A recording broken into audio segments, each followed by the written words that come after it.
Assalamualaikum warahmatullahi wabarakatuh. Yang terhormat dosen pengampu mata kuliah Matematika Diskrit Ibu Herlina Nur Alfa Sofia MSI dan teman-temannya saya banggakan. Pada hari ini kelompok 6 dengan anggota Nihayatul Husna, Rio Alfarisi dan Yura Aulia Sabila akan mempresentasikan materi tentang representasi graf isomorfik dan keterhubungan graf. Selamat menonton. Representasi graf. Baik, di sini saya akan menjelaskan mengenai konsep dasar representasi graf. Graf digunakan untuk merepresentasikan objek-objek diskrit dan hubungan antara objek-objek tersebut. Representasi visual dari graf adalah dengan menyatakan objek dinyatakan sebagai noktah, bulatan, atau titik. Sedangkan hubungan antara objek dinyatakan dengan garis. Jadi dalam graf ini itu noktah disebut sebagai simpul serta garisnya disebut sebagai sisi. Apabila graf diproses dengan program komputer, maka graf direpresentasikan dalam memori. Terdapat beberapa representasi yang mungkin untuk graf diantaranya yaitu matriks ketetanggaan, matriks bersisian, dan senarai ketetanggaan. Selanjutnya, matriks ketetanggaan. Matriks ketetanggaan adalah representasi graf yang paling umum. Misalkan G sama dengan V adalah graf dengan N simpul dan N lebih dari sama dengan 1, matriks ketetanggaan G adalah matriks 2 dimensi yang berukuran N kali M.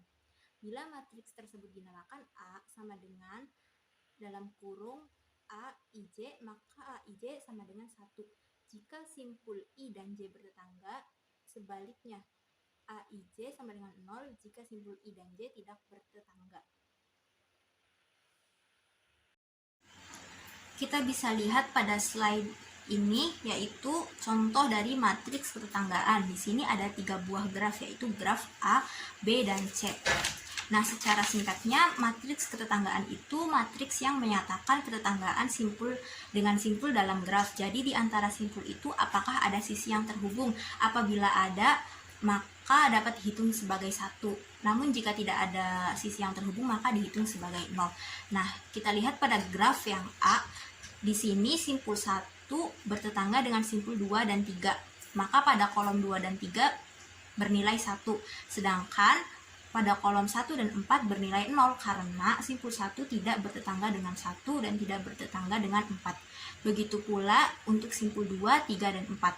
Selanjutnya pada graf yang B, kita lihat pada simpul 1. Di sini simpul 1 bertetangga dengan simpul 2 dan 3. Maka dalam kolom 2 dan 3 kita bisa tulis 1.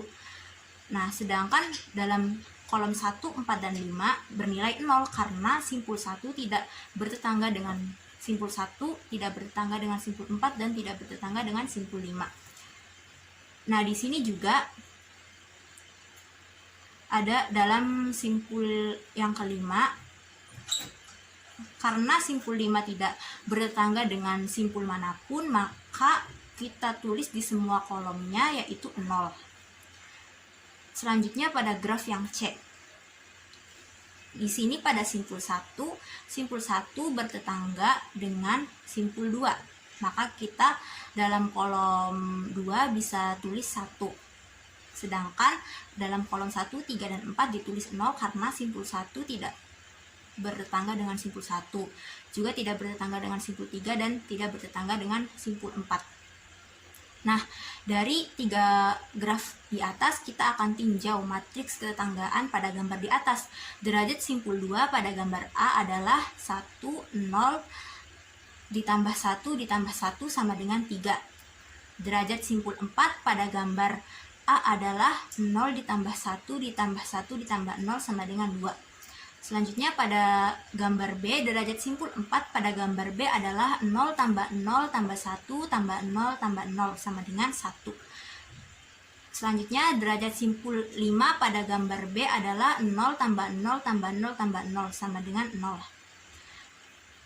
Selanjutnya pada gambar C, derajat masuk simpul 2 pada gambar C adalah 1 tambah 0 tambah 0 tambah 1 sama dengan 2. Selanjutnya yang kedua, derajat keluar simpul 2 pada gambar C adalah 1 tambah 0 tambah 1 tambah 1 sama dengan 3. Selanjutnya yaitu contoh matriks ketetanggaan pada graf berbobot. Nah, untuk graf berbobot, AIJ menyatakan bobot tiap sisi yang menghubungkan simpul I dan J. Seperti pada contoh di bawah ini. Nah, contohnya pada simpul yang A. Simpul A itu bertetangganya hanya dengan simpul B dan simpul E, di mana simpul A ke B ini berbobot 12 dan simpul A ke E ini berbobot 10. Maka kita tulis pada kolom B dan E, kita tulis pada kolom B bernilai 12 dan pada kolom E kita tulis 10. Sedangkan pada kolom A, C, D karena tidak ada bobotnya kita tulis tidak terdefinisi. Berikutnya pada simpul B. Simpul B di sini bertetangga dengan simpul A, simpul C, simpul D, simpul E.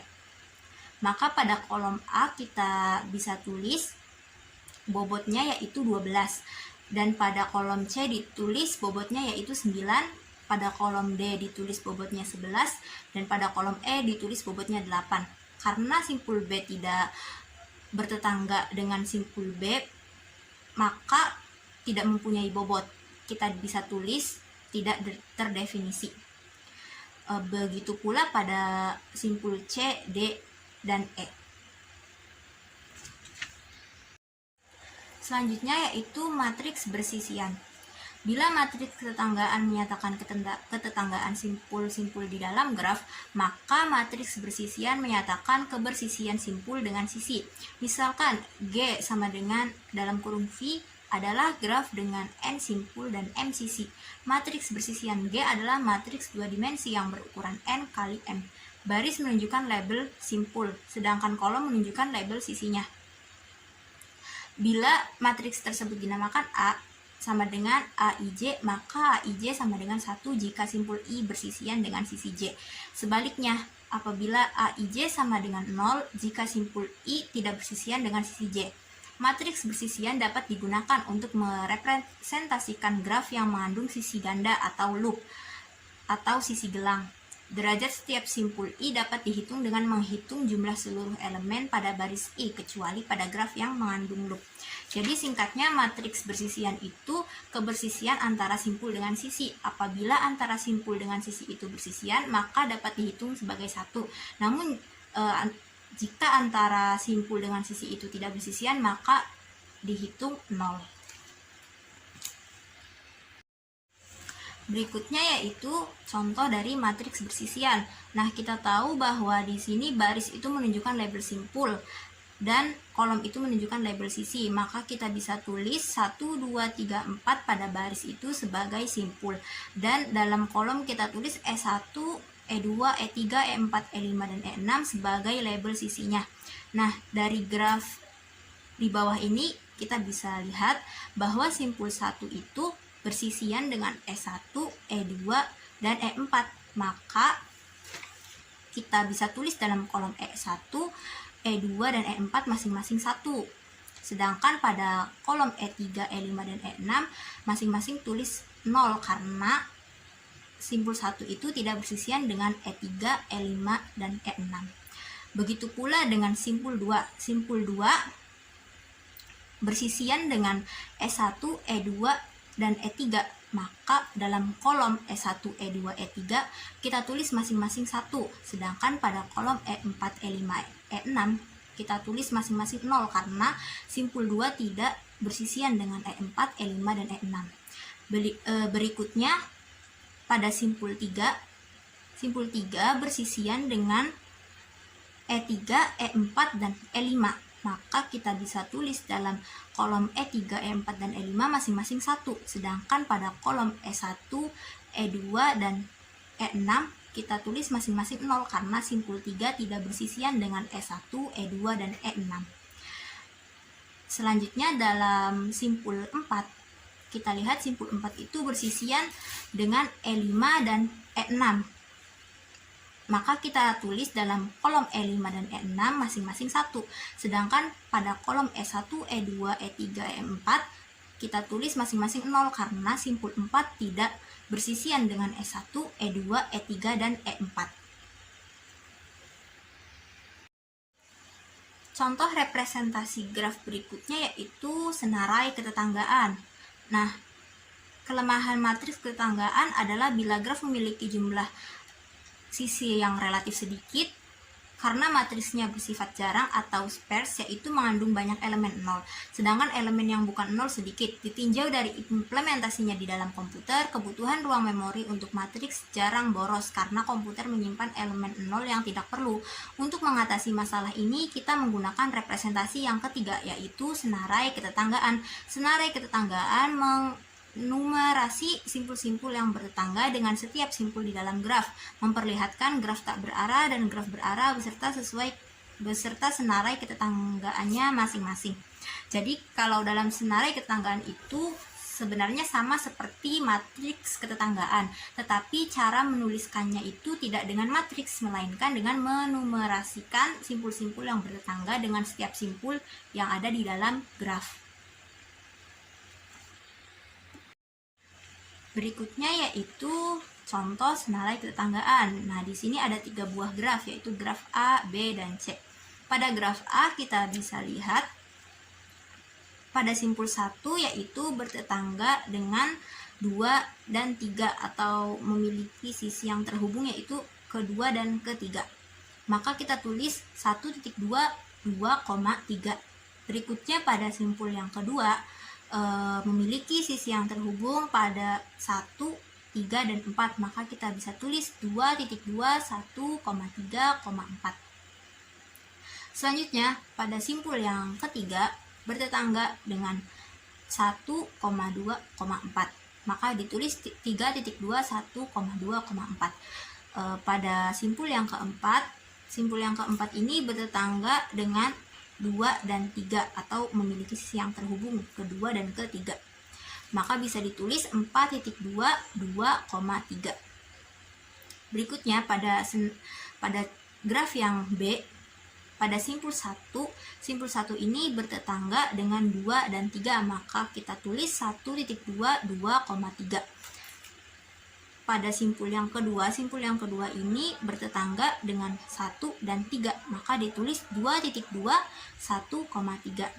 Nah, pada simpul yang ketiga bertetangga dengan 1, 2, dan 4 atau memiliki sisi yang terhubung ke 1, 2, dan 4, maka ditulis 3.2, 1,2,4. Pada simpul yang keempat ini hanya bertetangga dengan 3, maka kita tulis 4.2, 3. Nah, untuk simpul yang kelima tidak bertetangga dengan simpul manapun karena tidak ada sisi yang terhubung, maka kita bisa tulis strip atau tidak ada. Pada graf yang C, di sini merupakan graf berarah. Pada simpul 1 ini bertetangga dengan 2 karena menuju ke 2, maka kita bisa tulis 1.2, 2. Pada simpul 2 ini bertetangga dengan simpul 1, 3, dan 4 karena arahnya menuju ke 1, 3, dan 4. Kita tulis 2.2, 1,3,4. Pada simpul ketiga hanya terhubung ke simpul 1, arahnya hanya ke simpul 1, maka kita bisa tulis 3.2, 1. Pada simpul yang keempat ini arahnya menuju ke simpul 2 dan simpul 3, maka 4.2, 2,3. Bagian kedua, graf isomorfik. Baik, selanjutnya saya akan menjelaskan tentang graf isomorfik. Konsep dasar graf isomorfik. Dalam geometri, dua gambar disebut kongruen jika keduanya mempunyai sifat-sifat geometri yang sama. Maka dengan cara yang sama, dua graf disebut isomorfik jika keduanya menunjukkan bentuk yang sama. Kedua graf tersebut hanya berbeda dalam hal pemberian label, titik, dan garisnya saja. Selanjutnya, syarat graf isomorfik. Syarat graf isomorfik ada 3. Yang pertama, memiliki jumlah simpul yang sama, memiliki jumlah garis yang sama, memiliki derajat yang sama dari simpul-simpulnya. Namun dengan catatan, apabila ada 2 graf yang berbeda, tidak memiliki salah satu dari syarat di atas, sudah pasti kedua graf tersebut tidak isomorfik. Tetapi walaupun kedua graf tersebut memiliki seluruh syarat di atas, belum tentu juga keduanya isomorfik. Nah, bisa dilihat pada gambar ada contoh graf yang tidak isomorfik karena ada satu syarat yang tidak memenuhi. Pada dua gambar ini, syarat 1 dan syarat 2 sudah terpenuhi, namun syarat 3 belum terpenuhi. Karena gambar 1 dengan gambar 2 itu sama-sama memiliki jumlah simpul yang sama, yaitu 6 simpul, dan memiliki jumlah garis yang sama, yaitu 6 garis. Namun, keduanya memiliki derajat yang berbeda dari simpul-simpulnya. Dalam G, satu-satunya titik yang berderajat 3 adalah titik X. Titik X dihubungkan dengan 2 titik lain yang berderajat 1 atau titik Y dan Z. Sebaliknya, dalam G aksen, satu-satunya titik yang berderajat 3 adalah C. Satu-satunya titik berderajat 1 yang dihubungkan dengan C hanyalah titik D, sehingga G tidak mungkin isomorfik dengan G aksen. Selanjutnya, contoh graf isomorfik seperti yang terlihat pada gambar. Terdapat gambar A, B, dan C atau gambar G1, G2, dan G3. Nah, gambar A dan B ini saling isomorfik, sedangkan gambar A dengan C atau B dengan C ini tidak isomorfik. Mengapa demikian? Seperti yang tertera pada materi sebelumnya, syarat graf isomorfik yang pertama memiliki jumlah simpul yang sama.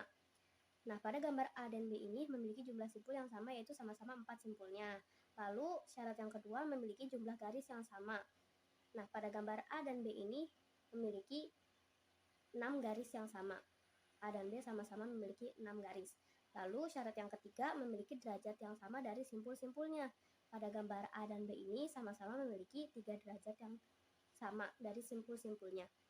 Nah, mengapa gambar A dan C tidak isomorfik atau gambar B dan C tidak isomorfik? Karena ada syarat yang tidak terpenuhi.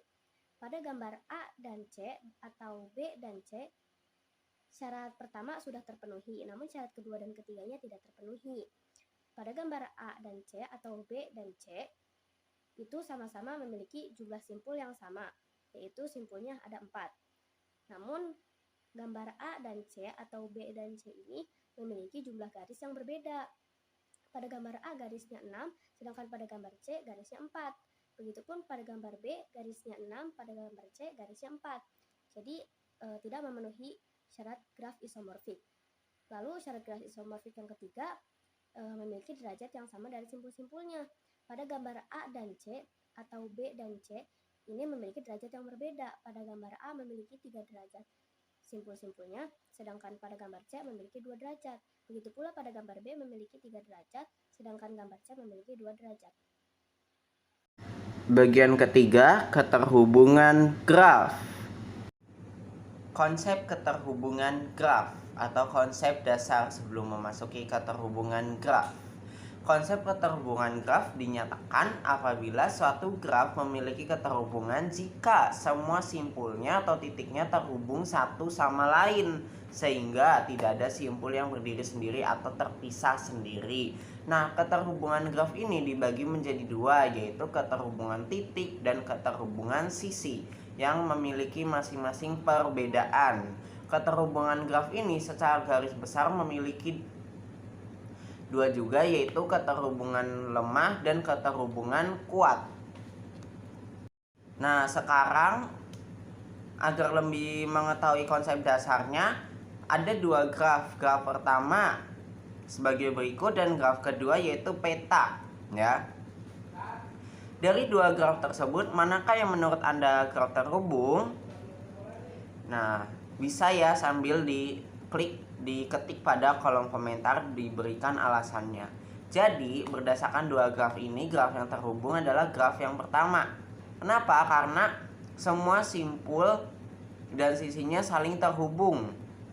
Walaupun ada yang membentuk loop, ya, gelang, ada yang membentuk gelang, tapi itu tetap saling terhubung. Nah, sedangkan yang pada graf kedua atau peta itu tidak terhubung karena terdapat titik yang tidak terhubung atau titik yang tidak ada hubungannya ya.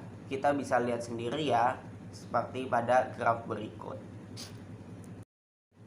Bagian selanjutnya ada keterhubungan titik ya. Jadi keterhubungan titik itu menyatakan keterhubungan graf atau disimbolkan dengan KG adalah simpul minimum yang dapat dihapus agar menjadi graf tidak terhubung. Jadi supaya menjadi graf yang tadinya terhubung melalui titik-titik, untuk tidak menghubungkannya, maka kita bisa menghilangkan atau menghapus simpul atau titik. Misalnya ada graf asalnya yaitu ABCD ya. Jika misalnya kita menghapus simpul C, maka tetap akan saling terhubung yaitu titik A, B, D ya, dengan sisi-sisinya.